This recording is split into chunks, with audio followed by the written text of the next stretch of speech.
exponer la palabra del Señor, continuar con nuestro estudio de esta carta, que es el texto que leyó nuestro hermano Jesús Pizarro. Entonces no lo voy a leer de nuevo, pero lo vamos a ir desglosando. Son 3 versículos, pero son 3 versículos muy profundos y lo vamos a ir desglosando, pero antes de empezar, vamos a orar para ponernos en las manos del Señor. Okay. Señor, te damos toda la gloria, Dios. Gracias. Gracias por tu palabra, Señor. Gracias por pensar en nosotros, por tu sangre preciosa, Señor. Gracias porque nos permites estar hoy aquí unidos como tu iglesia para darte gloria, para darte honra, para conocerte cada día más, para aprender, Dios, cómo dirigirnos, cómo caminar en esta tierra, en este mundo caído, en este mundo roto, Señor. Pero tú nos amas tanto, Señor, que dejaste instrucciones precisas de cómo hacerlo. Te pido, Padre, para mí que tu Espíritu Santo esté conmigo siempre, que a pesar de mi incapacidad, Señor, tú te glorifiques, Padre, siempre. Líbrame, Padre, de cualquier cosa que vaya en contra tuya, Dios. Toda la gloria, Padre, y toda la honra es tuya, Señor. Prepara los oídos, las mentes de mis hermanos, los corazones, Padre, para poder recibir tu Escritura, Padre, como lo que es. Invaluable, preciosa piedra, Señor, que nos dejaste. En el nombre de Jesús te damos toda la gloria, Señor. Amén. Ok, hermanos, como bien hizo la introducción nuestro hermano Jesús, en los versículos del 1 al 4 que estudiamos la semana pasada, Dios nos llamó a guardarnos y nos dijo que tenemos que permanecer vigilantes, que tenemos que estar atentos. Y nos aprendimos que la falsa enseñanza siempre intenta infiltrarse en la iglesia. Esto ha pasado en toda la historia de la iglesia de Cristo. Y también aprendimos que la iglesia debe defender la fe con firmeza y con claridad. Con firmeza y con claridad. Cada palabra de Judas en los primeros 4 versículos está plagada de una urgencia pastoral.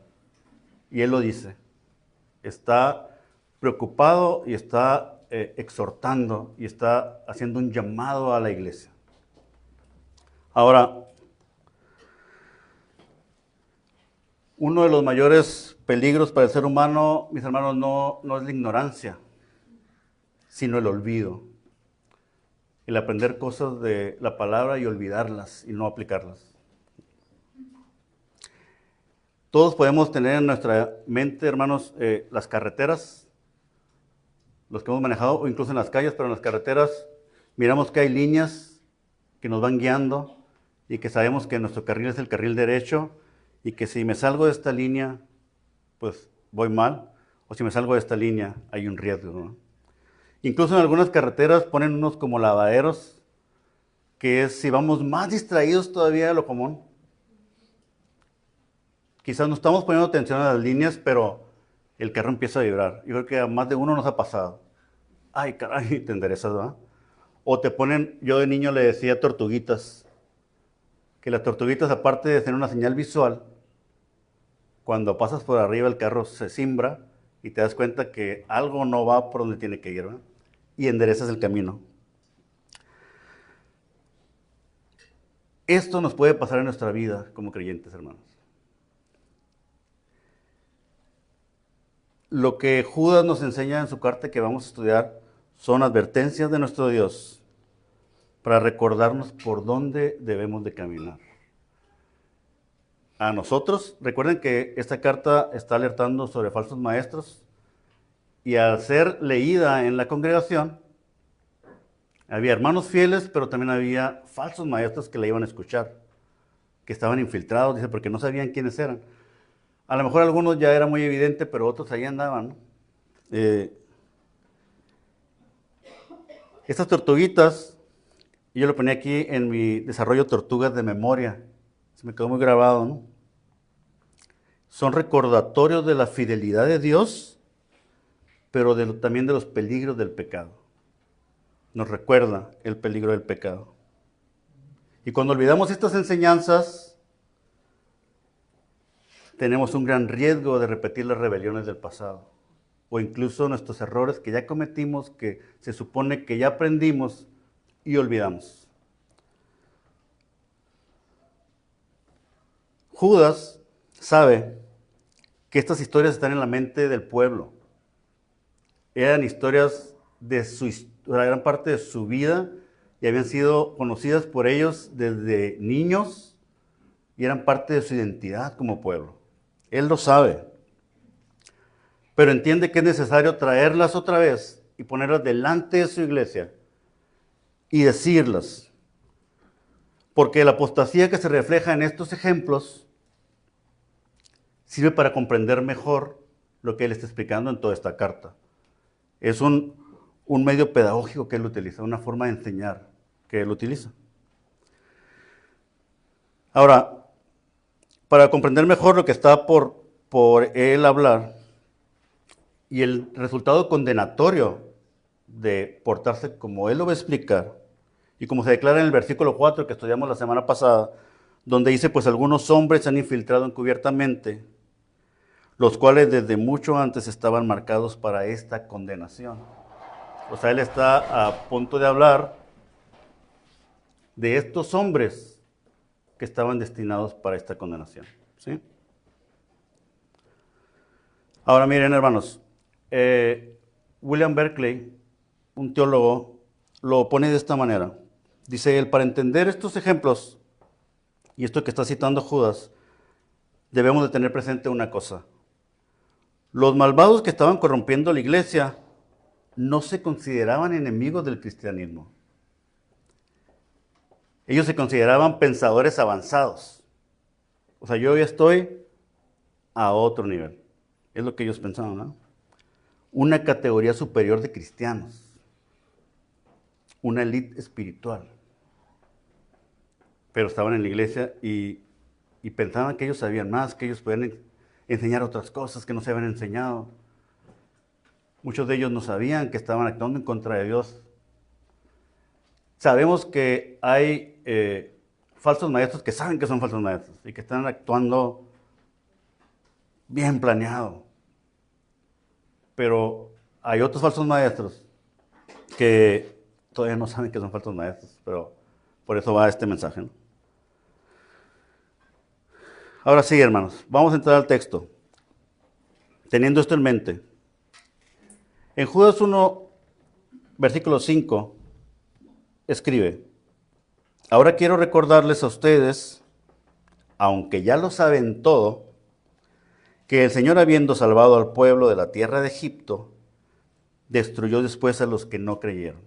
Ya lo saben todo, recuerden que es algo que ellos conocen. La iglesia, hermanos, no sufría por falta de información, sufría por un descuido espiritual.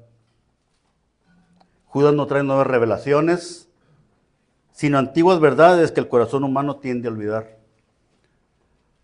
Es importante que siempre recordemos que la madurez cristiana, parte de la madurez cristiana consiste en recordar mejor lo aprendido, no solo en saber más.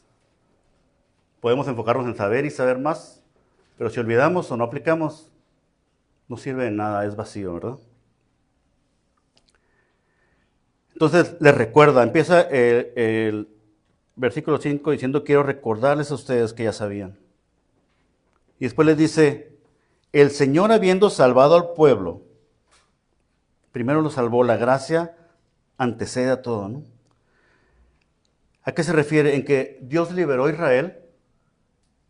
Todos conocemos, así como esta iglesia, conocemos la historia. Dios liberó a Israel con mano poderosa después de 430 años de esclavitud. Con mano poderosa. En un solo día, fue un día milagroso, dice la Escritura.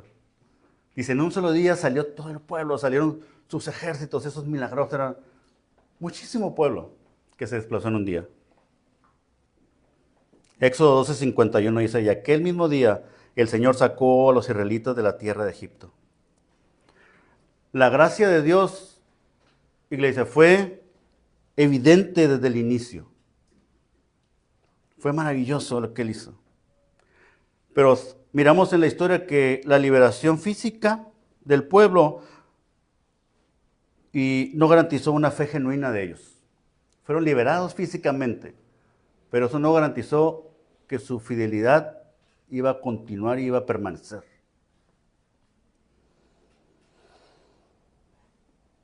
En Deuteronomio, hermanos, Moisés les recuerda esa liberación para exhortarlos en contra de la idolatría. Y Deuteronomio 34 y 35 dice así: ¿O ha intentado Dios alguno tomar para sí una nación del medio de otra nación, con pruebas, con señales, con maravillas, con guerra y mano fuerte y con brazo extendido y hechos aterradores, como el Señor tu Dios hizo por ti en Egipto delante de tus ojos? Les pregunta, ¿no? A ti te fue mostrado para que supieras que el Señor, Él es Dios, ninguno otro hay fuera de Él. Gloria a Dios. Señales, hermanos, maravillas, mano fuerte, brazo extendido, dice el texto. Todo esto para que supieran que solo el Señor es Dios. Israel, hermanos, fue testigo de quizás los hechos más grandiosos que narra la Escritura,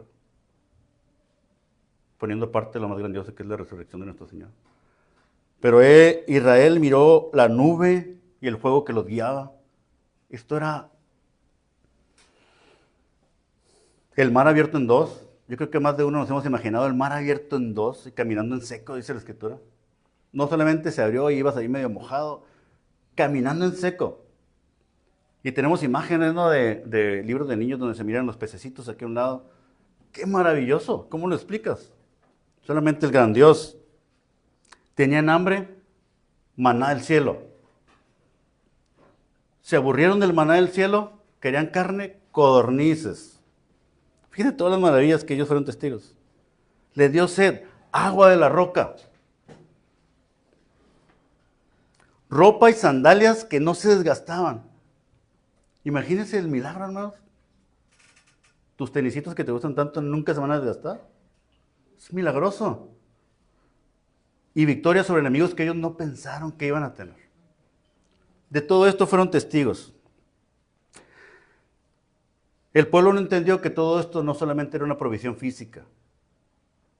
Obviamente el milagro era físico, pero era una escuela espiritual para enseñarles el carácter de Dios y formar su fe.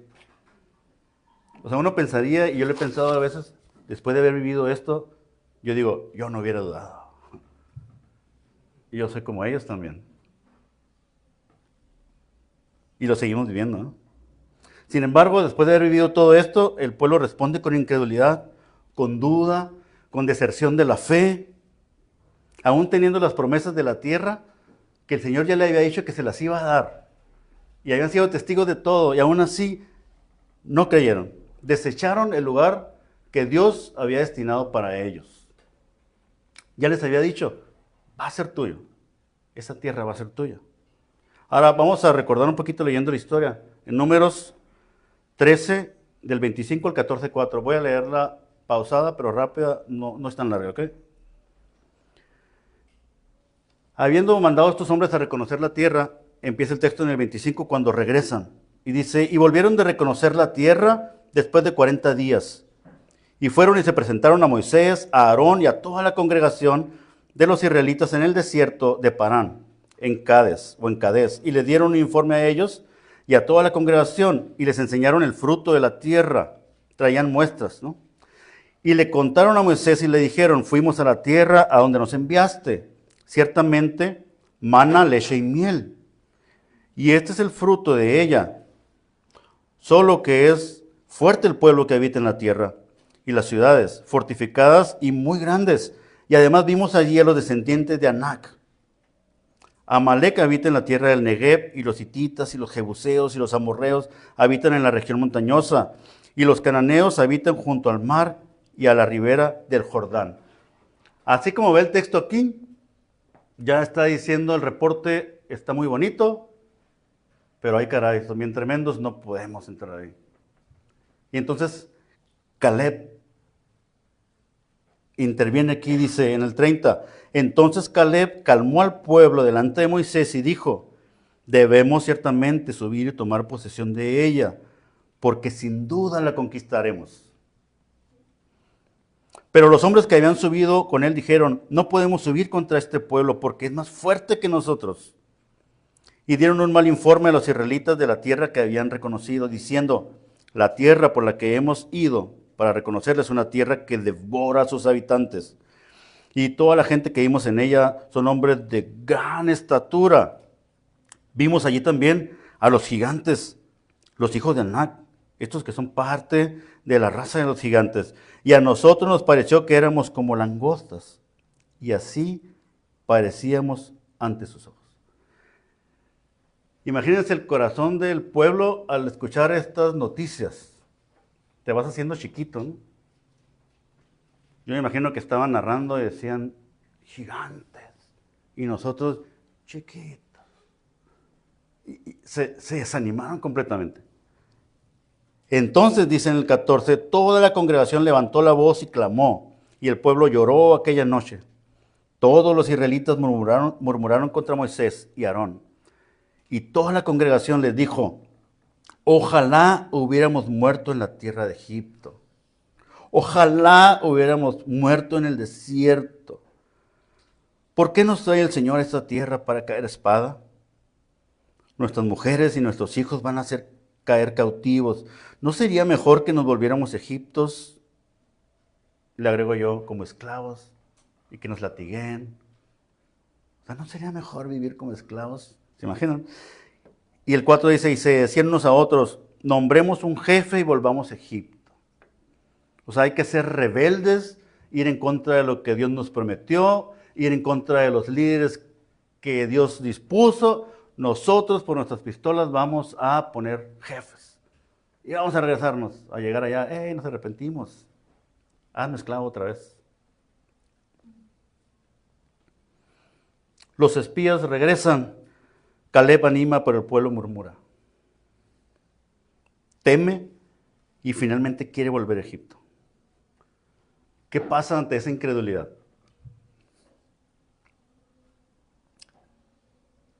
Continúa el versículo 5 de el versículo 1, capítulo 1, versículo 5, y dice, destruyó después a los que no creyeron. Primero los salvó, ahora no creyeron, dudaron de él, y ahora los destruye. Dice, destruyó después a los que no creyeron.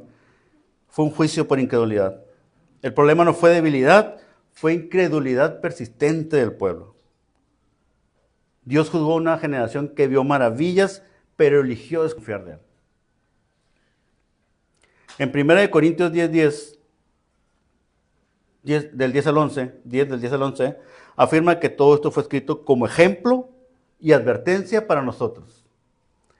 Dice, ni murmuren como algunos de ellos murmuraron y fueron destruidos por el destructor. Estas cosas les sucedieron como ejemplo y fueron escritas como enseñanza para nosotros, para quienes ha llegado el fin de los siglos. ¿Qué es lo que está haciendo Judas en este momento? Recordándolo, poniéndolos como ejemplo. Esta generación incrédula murió en el desierto. Dice en Números 14:22, ciertamente todos los que han visto mi gloria, las señales que hice en Egipto y en el desierto, y que me han puesto a prueba estas 10 veces y no han oído mi voz, no verán la tierra que juré a sus padres, ni la verá ninguno de los que me desdeñaron. Pero a mi siervo Caleb, porque ha habido en él un espíritu distinto y me ha seguido plenamente, lo introduciré a la tierra donde entró, y su descendencia tomará posesión de ella. Ahora bien, los amalecitas y los cananeos moran en los valles. Mañana ustedes vuelvan y partan para el desierto, camino del Mar Rojo. Ahorita no van a entrar, sigan caminando. El Señor habló a Moisés y a Aarón y les dijo, ¿hasta cuándo tendré que sobrellevar a esta congregación malvada que murmura contra mí? He oído las quejas de los israelitas que murmuran contra mí, y diles, vivo yo, declara el Señor, que tal como han hablado a mis oídos, así haré yo con ustedes. En este desierto caerán los cadáveres de ustedes.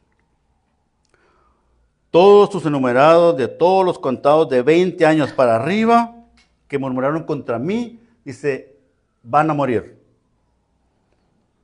De cierto que ustedes no entrarán en la tierra en la cual juré establecerlos, excepto Caleb, hijo de Jefone, y Josué, hijo de Nun. Todo lo demás van a morir. ¿Ok? En Hebreos, hermanos, 3, del 16 al 19, dice, porque ¿quiénes habiendo oído lo provocaron? ¿Acaso no fueron todos los que salieron de Egipto guiados por Moisés? ¿Con quiénes se disgustó por 40 años? ¿No fue con aquellos que pecaron, cuyos cuerpos cayeron en el desierto? Y a quienes juró que no entrarían en su reposo, sino los que fueron desobedientes. Vemos pues que no pudieron entrar a causa de su incredulidad. Y miramos cómo en las Escrituras se utiliza esto para seguir enseñando, porque como pueblo se nos seguía olvidando, o se les seguía olvidando y se nos sigue olvidando.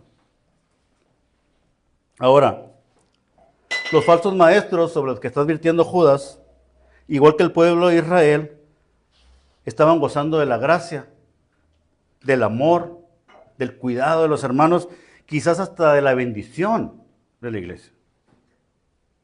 Quizás estaban siendo proveídos, pero ahora desechaban esto en incredulidad, se rebelaban de la sana enseñanza y dañaban a la iglesia con su corrupción, igual que el pueblo.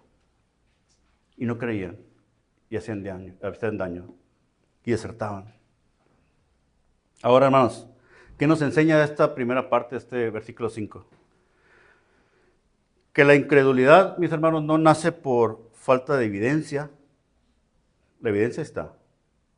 La evidencia la vemos en nuestro día a día. Sino por un corazón no regenerado, incapaz de responder a Dios. También nos enseña que Dios permanece fiel a su pacto, aunque muchos sean o seamos infieles. Él es siempre fiel. Y Dios conservó un remanente, como conserva un remanente en la actualidad. Y entonces conservó a Josué y conservó a Caleb, que se mantuvieron fieles. Y así como nuestra esperanza en Cristo, somos parte de su remanente. Las advertencias que el Señor nos da, hermanos, son medios de gracia para preservar a los creyentes, para preservarnos a nosotros. La incredulidad no es un problema intelectual, no se trata de cuánto sé. La incredulidad es moral y es espiritual. ¿Y cómo la combatimos? Pues debemos de combatirla con los medios de gracia que el Señor nos dio. Debemos de combatirla con la palabra, con la oración, con la coinonía, con la congregación. Así se combate la incredulidad. Este versículo nos llama a reconocer nuestra incapacidad natural y depender del Espíritu para vencer la incredulidad. Es el llamado que nos está haciendo, a que confiemos en la fidelidad inquebrantable del Dios del pacto. En la fidelidad inquebrantable del Dios del pacto. Esta fidelidad que preserva a su pueblo aún en medio de la infidelidad generalizada. Porque su fidelidad no depende de nuestra fidelidad, depende de quién es el fiel y justo. Y nos enseña que tenemos que perseverar aferrándonos a Cristo y a los medios de gracia. Eso es lo que nos enseña el 5. Y esto estaba en la mente del pueblo. Y ahora se pasa a otro ejemplo, que también es muy conocido, el que los tres. Está enseñando con una triada, 3 ejemplos, como aprendíamos la semana pasada, y así se maneja Judas. 3 ejemplos y 3 ejemplos, y lo vamos a seguir mirando. Y ahora va del pueblo de Israel a los ángeles, a seres celestiales. Fíjense cómo va abarcando, ¿no? Y dice el 6, y a los ángeles que no conservaron su señorío original, sino que abandonaron su morada legítima, los ha guardado en prisiones eternas bajo tinieblas para el juicio del gran día. Dice, no conservaron su señorío. Seres creados que tenían un lugar privilegiado, no conservaron ese lugar. Judas se refiere a la caída de Satanás y sus ángeles, ¿verdad? Tenían esta posición exaltada, pero por orgullo se rebelaron. Por orgullo, digo, yo no me puedo imaginar qué es ser un ángel, ¿no? Pero me imagino que... Pero el orgullo siempre te hace que quieras más. Siempre anhelas otra cosa. Siempre hay que, a pesar de... Vamos a leer Isaías 14, del 12 al 15, se los voy a leer, hermanos. Y hablamos de tipología, habla de un lenguaje tipológico y está hablando de un himno fúnebre al rey de Babilonia, pero tipológicamente habla de este suceso. Y dice en el 12, ¿cómo has caído del cielo, oh lucero de la mañana, hijo de la aurora? Has sido derribado por tierra. Tú que debilitabas a las naciones, pero tú dijiste en tu corazón, subiré al cielo por encima de las estrellas de Dios y levantaré mi trono. Y me sentaré en el monte de la asamblea, en el extremo norte. Subiré sobre las alturas de las nubes, me haré semejante al Altísimo.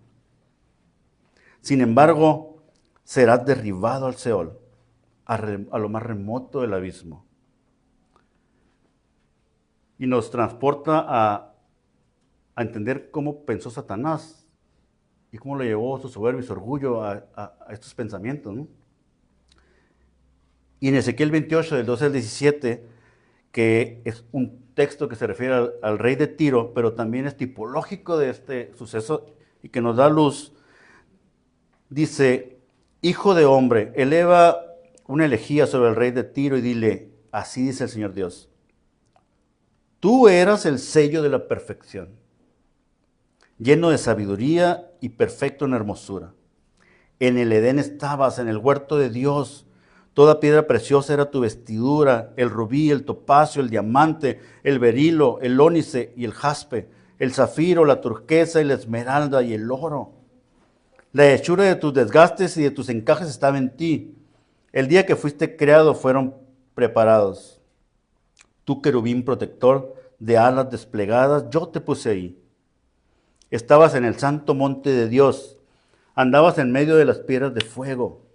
Perfecto eras en tus caminos, desde el día en que fuiste creado hasta que la iniquidad se halló en ti. A causa de la abundancia de tu comercio, te llenaste de violencia y pecaste. Yo, pues te he expulsado por profano del monte de Dios y te he eliminado, querubín protector, de en medio de las piedras de fuego. Y se enalteció tu corazón a causa de tu hermosura y corrompiste tu sabiduría a causa de tu esplendor. Te arrojé en tierra, te puse delante de los reyes para que vieran en ti un ejemplo. Para que vieran en ti un ejemplo de lo que pasa con el orgullo y cómo caíste, ¿no? Ahora, hermanos, si el Señor actuó con esta justicia con seres celestiales, ¿cómo no va a actuar con esta justicia con falsos maestros, con impíos engañadores sensuales? Y están entregados a su orgullo. Completamente va a actuar, ¿no?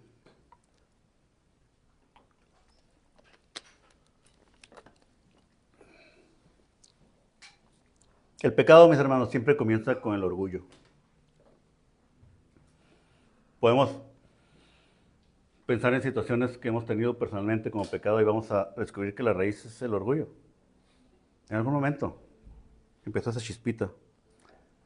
Y con un rechazo del orden de Dios. La autosuficiencia espiritual, mis hermanos, es el primer paso hacia la caída. El pensar que no dependamos del Señor, que todo depende de mí, o que depende de mí. Ahí empezamos a caer. No depende de nosotros. Todo depende de nuestro gran Dios.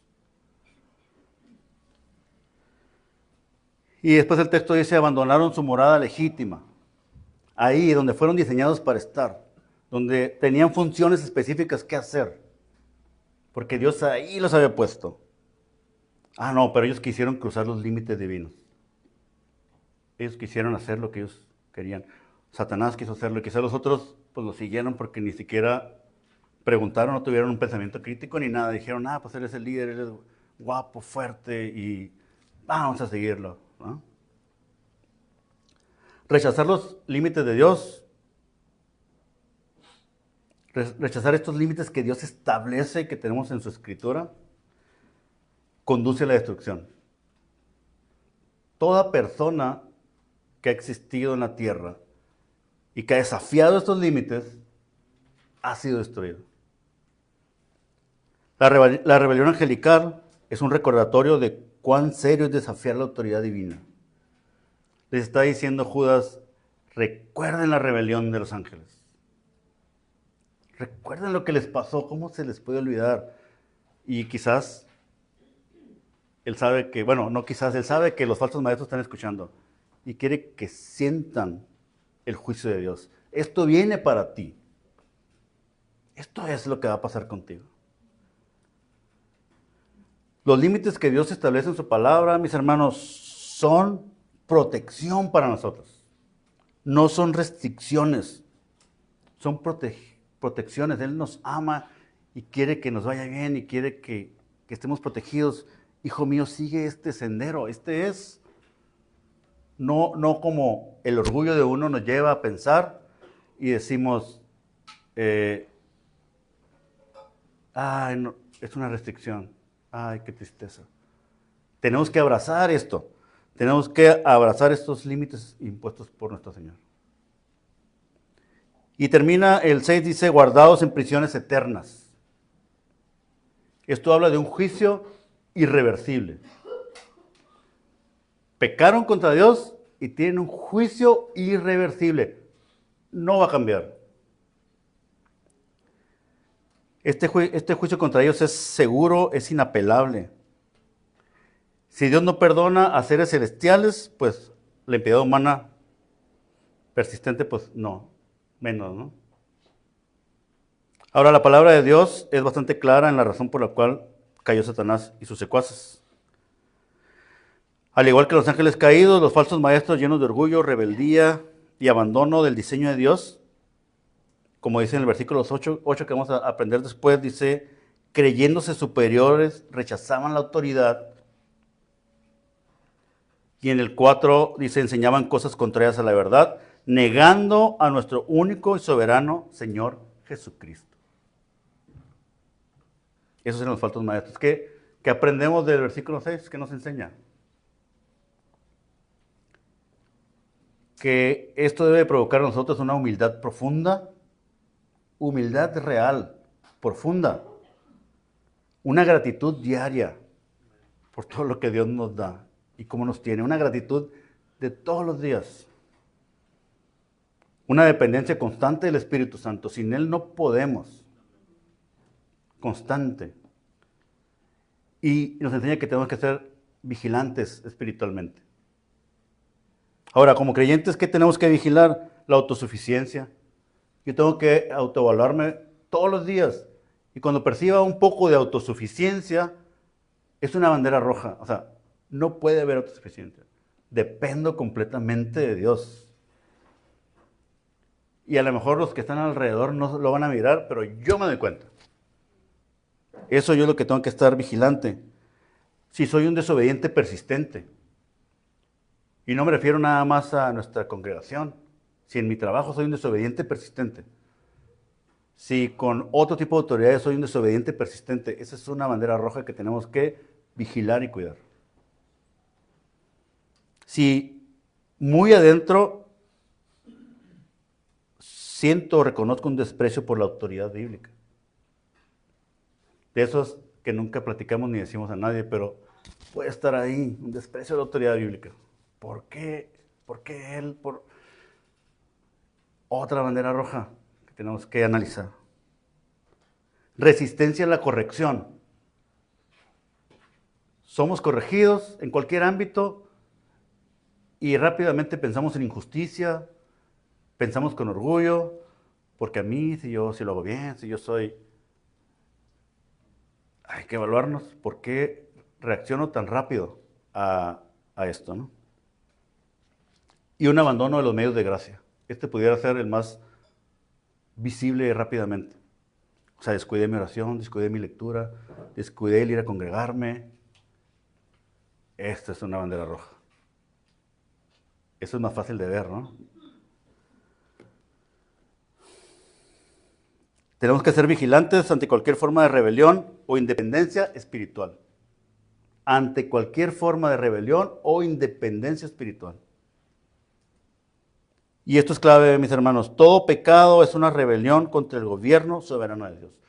Todo pecado es una rebelión contra Dios. Judas 6 advierte que el camino del orgullo inevitablemente conduce a la destrucción. ¿Ves a los ángeles? ¿Ves orgullo? ¿Ves el juicio y ves la destrucción? Y Judas ya se fue a los lugares celestiales. Mostrarnos un ejemplo, ¿no? Y ahora, ¿qué creen? Viene a lo terrenal con su tercer ejemplo. Y en el versículo 7 nos habla del castigo de Sodoma y de Gomorra por su idolatría, que casi estoy seguro que todos conocemos la historia. Sodoma y Gomorra. Hasta los que no creen saben que existió Sodoma y Gomorra. ¿Sí? Y dice el texto en el 1:7, así también Sodoma y Gomorra se corrompieron y siguieron carne extraña. Son exhibidas como ejemplo al sufrir el castigo del fuego eterno. Esto es lo que dice el texto, pero miren, antes de revisar el texto, es necesario entender esto. Sodoma y Gomorra eran ciudades bendecidas. Eran fértiles, estaban en una zona privilegiada. Eran ciudades que lo tenían todo. En Génesis 13:10 dice que eran como el huerto del Señor. O sea, a ese nivel de provisión, como el huerto del Señor. Dice, y alzó Lot los ojos y vio todo el valle del Jordán, el cual estaba bien regado por todas partes. Esto fue antes de que el Señor destruyera Sodoma y Gomorra, dice el texto. Como el huerto del Señor, como la tierra de Egipto, rumbo a Zoar. ¿Se imaginan una tierra fértil que te daba todo lo que necesitabas? No necesitabas trabajar. Imagínense ahorita, en nuestra actualidad, que no necesitáramos trabajar. Que saliéramos afuera de nuestra puerta y dijéramos, tengo hambre.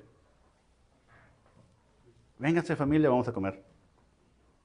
Ay, a media tarde, todo está servido, todo está aquí, así de bendecido estoy. El teólogo escocés George Adam Smith desarrolló una obra, un escrito, y comenta esto que nos ayuda a entender mucho. Dice, ningún otro incidente de la historia hizo un impacto comparable en la memoria del pueblo judío. Este evento los marcó. Y todos los demás, pero Dios quiso que siempre lo tuvieran presente. También escribe que Sodoma y Gomorra se usan una y otra vez en la Escritura como ejemplos por excelencia del pecado humano y el juicio divino. Y nuestro mismo Señor incluso lo cita. En Mateo 10:15, en el 11:24 y en Lucas 10:12 y en Lucas 17:29 menciona este ejemplo nuestro Señor. Sodoma y Gomorra se mencionan 7 veces en el Nuevo Testamento. 5 libros, 5 autores. Ahora sí, lo que dice el versículo 7, así también, empieza así también. Está conectando con lo que acaba de platicarles de los ángeles.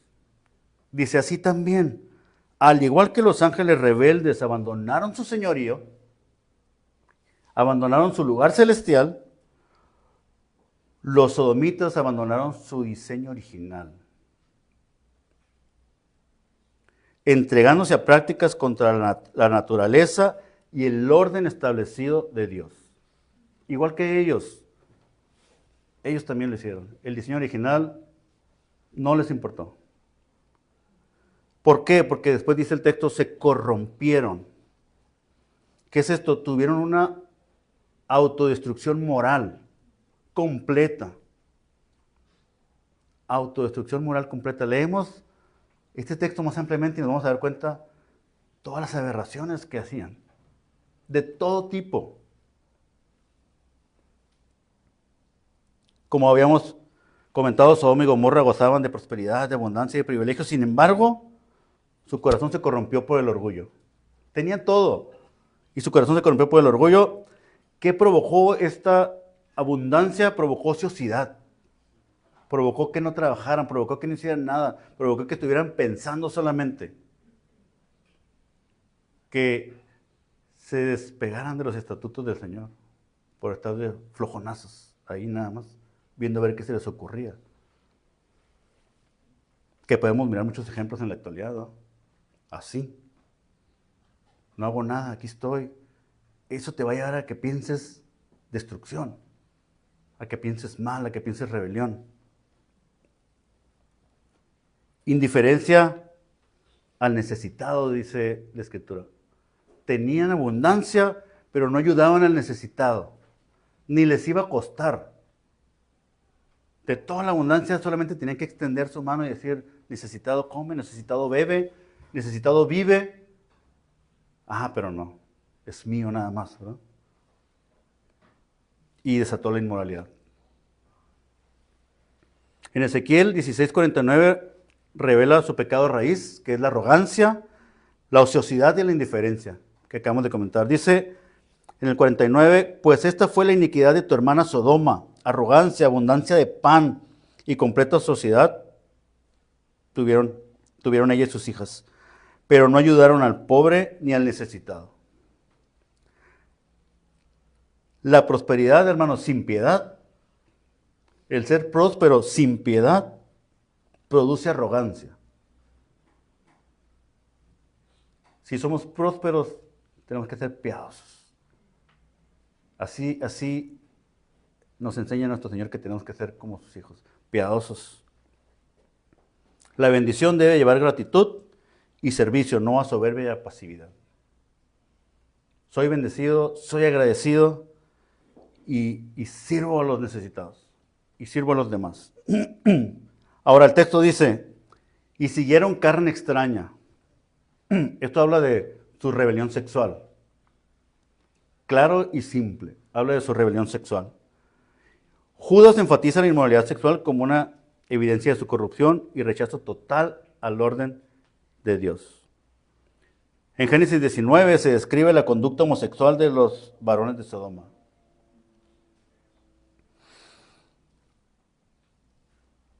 Podemos leer el texto en casa y darnos cuenta de esto. Es no muy diferente a lo que pasa hoy en día fuera de la iglesia. O sea, a lo mejor en los 800 o en otros años no era así, pero ahorita lo que nos toca vivir, o al menos con la comunicación, lo que nos toca saber, es que Sodoma y Gomorra está aquí. Sodoma y Gomorra está allá afuera. Y tenemos que cuidar porque no entre en nuestra iglesia, que se quede allá afuera. La ética sexual cristiana es teológica, hermanos, no es cultural. Nuestra ética sexual es teológica, no es cultural. Nosotros somos contracultura. Nuestro cuerpo pertenece al Señor y solamente al Señor. Y la santidad sexual es un testimonio del señorío de Cristo en nuestras vidas. Ahora no vamos a batallar, claro que vamos a batallar. Cuerpo corrupto, mundo corrupto, el enemigo acechando, claro que vamos a batallar. Así va a ser nuestra vida. Pero vamos a seguir apegados a los medios de gracia, vamos a seguir buscando el rostro de Cristo. Y si caemos, nos vamos a levantar y vamos a pedir perdón y vamos a decir, Señor, perdóname, pero aquí voy hacia adelante. Eso es lo importante. Y vamos a decir, mi sexualidad, Señor, te pertenece, perdóname. Y voy adelante, no me condeno. No me condeno. Sigo adelante, soy de Dios.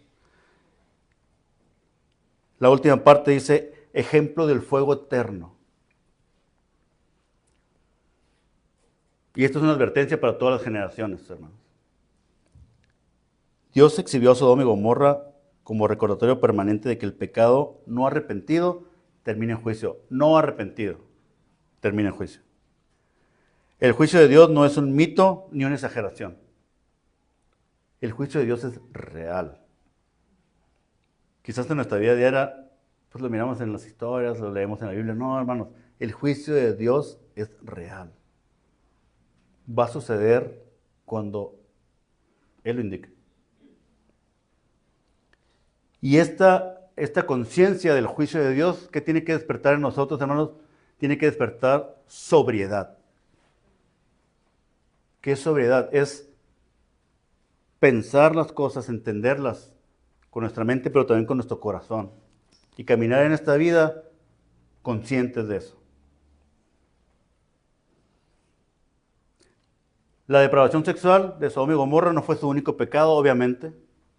Este fue como que el pináculo así de los pecados. Pero ciertamente fue uno de sus pecados muy grave. Y Judas lo dejó claro. Incluso quisieron atentar contra ángeles del Señor. ¿Se imaginan? O sea, no se imaginan, hermano.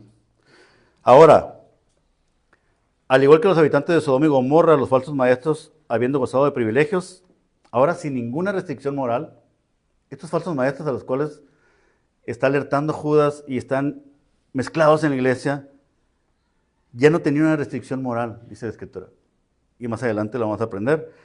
Dice, como animales irracionales, contaminaban su cuerpo. Como Sodoma y Gomorra. Y estaban empeñados, fíjense lo grave, hermanos, en arrastrar a la iglesia con ellos. Yo creo esto, yo pienso así, yo hago esto, quiero que me sigan y ustedes también lo hagan. Atentando directamente contra el pueblo de Dios. Así eran estos falsos maestros. Y el mensaje es claro. Falsos maestros, el juicio de Dios caerá sobre ustedes. Entre líneas, en este escrito, yo sé que estás escuchando, falso maestro. El juicio de Dios va a caer sobre ti. No se escaparán. Porque nadie se escapa del gran Dios. Y que lo escuchen. Ahora, aplicaciones para nuestra vida, mis hermanos. La prosperidad debe producir gratitud, no orgullo. No es yo lo logré, no es yo pude, no es mío, no. Es Dios me lo dio. Estoy agradecido con Él. Y voy a bendecir como fui bendecido. Así nos enseña la Escritura, ¿no? La iglesia debe permanecer santa en medio de una cultura inmoral. Tenemos que permanecer santos en medio de esta cultura inmoral que nos rodea. Y que ahí viene, hermanos, se cierne como una sombra sobre nosotros. Y vemos cómo va avanzando todo esto y se va acercando. Y decimos, no, es que en México somos diferentes. En México somos bien firmes. En México, no, hermanos. El enemigo no tiene límites. El enemigo va a querer llegar y arrasar con esta sociedad. Y va a querer meterse en las iglesias. Si no es que ya se ha metido en muchas iglesias. Ahora, la gracia no anula la ética sexual.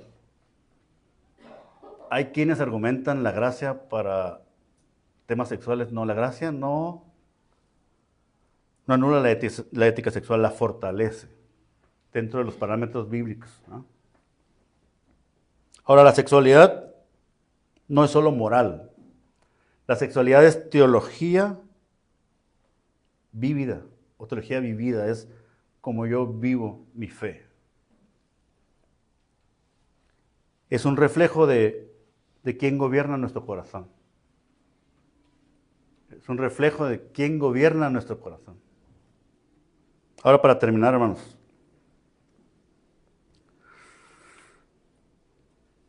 Estos pecados hablan del pecado dentro de la iglesia, particularmente. Esta carta está hablando de lo que está sucediendo en ese momento y en este momento, aquí, en nuestra tierra de hoy, ¿no? De 2025. Cada uno de los ejemplos que muestra Judas tiene el mismo patrón. Miramos que es privilegio, rebelión. El pueblo de Dios tuvo muchos privilegios, se rebeló. Los ángeles nacieron o fueron creados con privilegio y rebelión. Sodoma y Gomorra tuvieron todos los privilegios que uno anhelaría físicamente o materialmente y se rebelaron. Y nosotros, hermanos, su iglesia, tenemos un gran privilegio también. Tenemos la palabra del Señor que nos fue dejada para guiar nuestra vida. Tenemos la promesa eterna de nuestro Señor Jesucristo. Es un gran privilegio. Cuidémonos, Señor. Cuidémonos en el Señor. De no caer en orgullo. Porque es un patrón. O sea, ¿yo soy mejor que el pueblo de Israel? No. ¿Mejor que los ángeles? No. ¿Que Sodoma y Gomorra? No. Tengo a Cristo, tengo el Espíritu Santo. Y esa es una gran esperanza para nosotros. Judas nos recuerda que el peligro más grande para el creyente no es ignorar la verdad, es olvidarla. Y creo que los mexicanos somos un ejemplo muy claro de qué rápido se nos olvidan las cosas. Muy rápido, cosas tan grandes se nos olvidan. Yo pensaba, se les olvidó cómo se abrió el mar en dos. Pues a nosotros se nos olvidó la pandemia. O sea, muchos vivimos y en tu mente se borró. O sea, es increíble cómo olvidamos muchas cosas, ¿no? Cómo me tropiezo con una piedra y digo, piedra, no me voy a volver a tropezar contigo, y al siguiente día ya me vuelvo a tropezar con la piedra, ¿no? Se me olvidó. Ahora, Israel olvidó la fidelidad de Dios y cayó en incredulidad. Esto tuvo por consecuencia que murieran y no vieran la promesa, ¿verdad? Pero Cristo es el mejor Moisés, porque Cristo no nos saca de un lugar, sino del pecado y nos preserva hasta el fin. Nadie como Él. Los ángeles olvidaron su posición y cayeron por orgullo. Rebeldía, abandono total del diseño de Dios, no estimaron ese lugar que tenían. Y como consecuencia, la condenación eterna. Ellos no tienen oportunidad de redención. Pero Cristo es el Señor de los ángeles y el juez final de todo ser. Ellos ya están destinados para eso. Nosotros, para salvación, para gloria de su nombre. Sodoma y Gomorra, el tercer ejemplo, olvidaron y despreciaron el orden natural, dieron por sentada su prosperidad y por holgazanes cayeron en rebeldía. Abandonaron también el diseño de Dios y fueron destruidos por el fuego. Fueron destruidos por el fuego.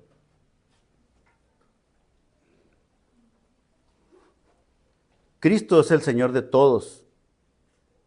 Y aunque su juicio siempre es justo, a nosotros, iglesia, nos librará del fuego eterno. Porque creemos en su promesa. En cada caso, hermanos, el olvido, el orgullo, todo esto abrió camino a la rebelión y esta rebelión condujo al juicio. Estos ejemplos revelan la gracia preservadora del Señor, porque siempre el Señor deja un remanente fiel. Él sostiene los suyos y Él cumple sus propósitos. La advertencia, entonces, no es para que nos aterroricemos.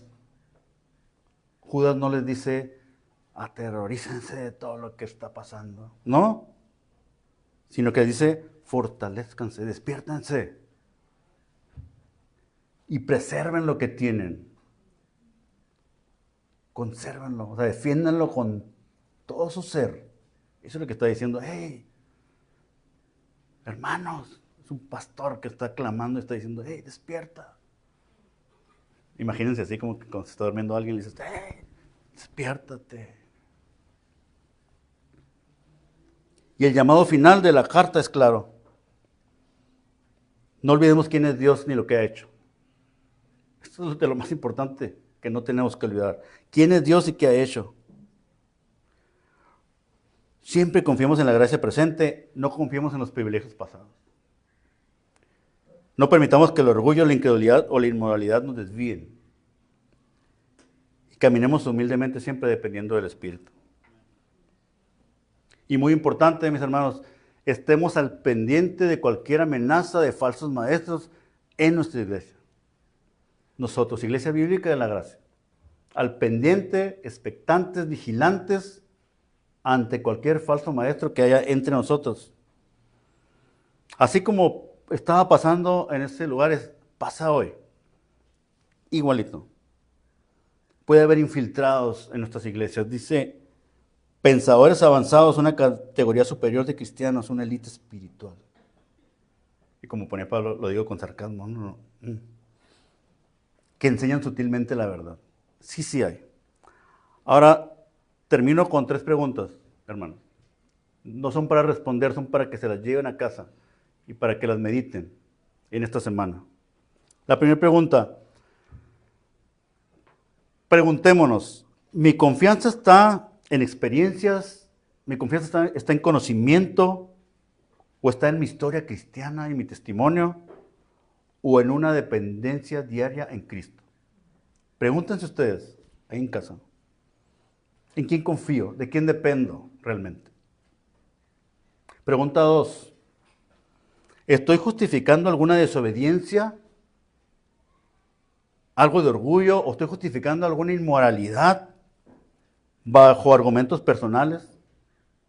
¿Bajo argumentos culturales o espirituales? Siempre buscando cómo justificar, es que ahora la cultura es así. Preguntémonos, o sea, incluso espirituales, buscando en la Escritura cómo justifico mi pecado. Porque en algún lugar va a venir que puedo, la libertad. Preguntémonos esto. Y la tercera pregunta, cuando escuchamos en la enseñanza textos que nos confrontan, textos duros, dicen, como Judas hablando y exhortando, ¿respondo con humildad? O sea, cuando lo escucho, mi reacción es con humildad. Examino mi corazón inmediatamente porque acabo de aprender esto de la palabra y me examino de verdad. ¿Dependo de la gracia de Dios? ¿O hay un dejo de indiferencia? Tengo que preguntar, o sea, ¿sí realmente estoy reaccionando para lo que la palabra está haciendo en mi vida o tengo un dejo de indiferencia? O me creo a lo mejor un pensador superior. ¿Sí? Las advertencias de Dios no son piedras para tropezar, sino piedras de memoria, como las tortuguitas, que nos mantienen en el camino seguro. Dios los bendiga, mis hermanos.